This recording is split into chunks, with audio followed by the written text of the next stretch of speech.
I guarantee you, some of the keywords you have right now in your paid ad campaigns look great in a spreadsheet. They have search volume. When you look at them in your Google Ads ad groups, they look like they're providing you strategic coverage. But then the traffic shows up. People click around, but they don't do anything useful.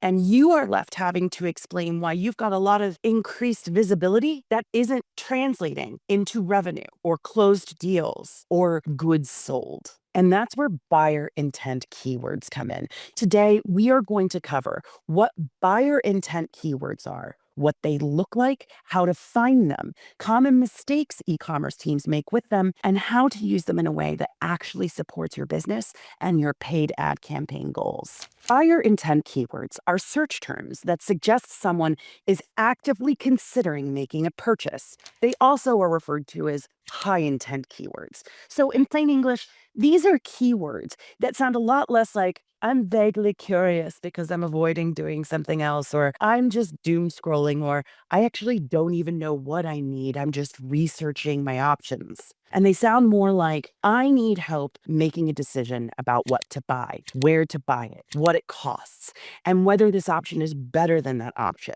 And if they're further along in their journey, those buyer intent keywords may even indicate to you that they know what they want and who they want it from, or they're really, really close. Of course, that doesn't mean that every buyer intent keyword that you come across means somebody's ready to buy right this second. Buyer intent lives on a spectrum. Some keywords show commercial interest. Some show people doing comparisons actively. Some show them doing pricing research, which means they're closer to buying. And yes, some will show that someone is basically ready to give you some money in exchange for goods and services rendered. For example, a keyword with best usually suggests commercial intent.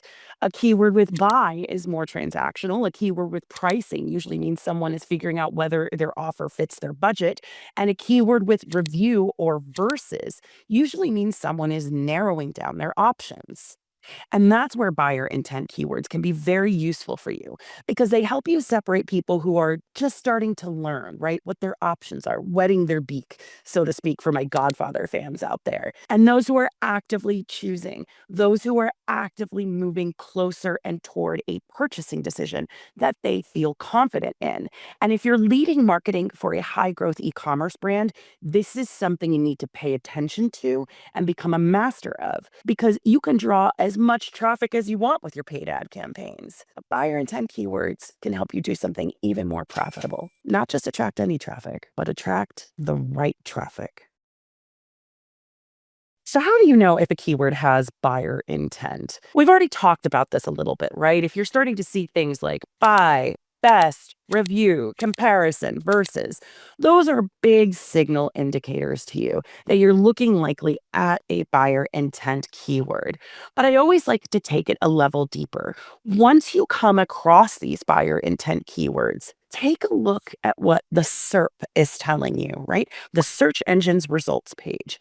Google will tell you a lot about what it thinks the searcher wants when you look at what the top results are for that keyword. If the results are full of product pages, category pages, comparison articles, review pages, pricing pages, best of lists, and on and on and on, you're probably looking at a high intent keyword for a buyer. Now, on the other hand, if you're looking through a SERP for what you hope is, fingers crossed, a high intent keyword for your buyers, but you start to notice it has a lot of beginner's guides, more definition content, more educational explainers about their problems as opposed to potential solutions to those problems, you're likely looking at a keyword that may still be high value, but it's more toward the education and awareness part of the journey, as opposed to something that's higher intent, those critical buyer intent keywords.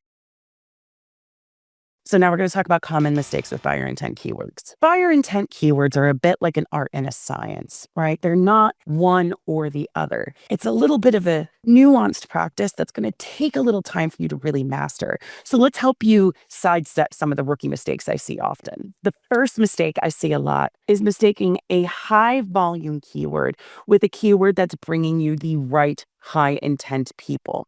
Sure, a keyword that may have some of the things that we've talked about, where it's like buy and comparison, it still might bring a kind of mixed bag when it comes to your traffic, particularly if the search intent is mixed, broad, or mostly educational. A keyword may drive a lot of traffic, but it might not drive a lot of business value. The second mistake that I see a lot of people make is ignoring mid intent keywords or middle of the funnel keywords because they're not as obvious as buy now. Remember, when we think about high intent or buyer intent keywords, we're not just talking about bottom of the funnel. We're also talking about people in the middle of the funnel, in that consideration stage. Because yes, bottom of the funnel keywords are attractive. That is the lowest hanging fruit for you to grab, to get people in front of you who are already ready to buy from you. But those review keywords, those comparison keywords, those best of keywords often matter because they catch people while they are still making a decision, which is often an even more profitable point in the buyer's journey for you to get in front of someone and control the conversation of those comparisons before your competitors do. The third and final mistake I want to review with you is one that I see a lot. So think of this is an intervention. This is a little bit of tough love. But remember, I'm only yelling at you through the screen because I care. So hear me when I say this. There is no buyer intent keyword strong enough to overcome a crappy page that can't convert. There is no keyword strong enough. There is no mountain high enough, and there is no valley low enough to overcome a not good landing page experience. If it doesn't have the right messaging, if it doesn't match the searcher's intent, if it matches the searcher's intent and has great content, but doesn't make it clear what somebody is supposed to do next, the keyword can't help you. The keyword still has to lead to a valuable, relevant, intentional landing page experience for the users who are coming to that page. And if it doesn't, your bounce rate is going to be really high. And Google, unfortunately, never forgets. We've covered a lot of ground today, but if there's anything I want you to remember, it's this. Buyer intent keywords help you separate those who are just starting out in their journey, maybe are still trying to become aware of what their problems actually are, from those searchers who are already closer to closing, already closer to choosing you. That doesn't mean early stage content has no value.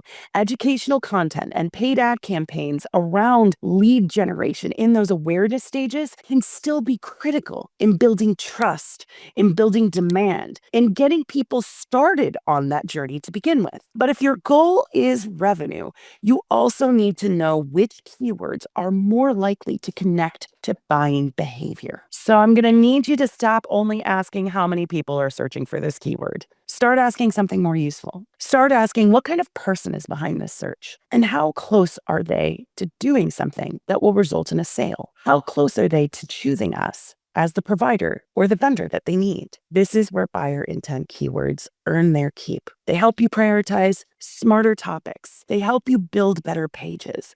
They help you support paid and organic strategies and spend less time celebrating traffic that's just going to piss off your sales team, because brand awareness doesn't always convert into sales. And sales and revenues is what matters. Yes, brand awareness matters too. But if your keyword strategy is bringing all the boys to the yard, but they are failing to pick up that milkshake, you've got a problem, folks. But if you still have specific questions about buyer intent keywords, or maybe broadly about the optimization or efficacy of your paid ad campaigns, don't hesitate to reach out to us here at Solutions 8. We're always happy to help.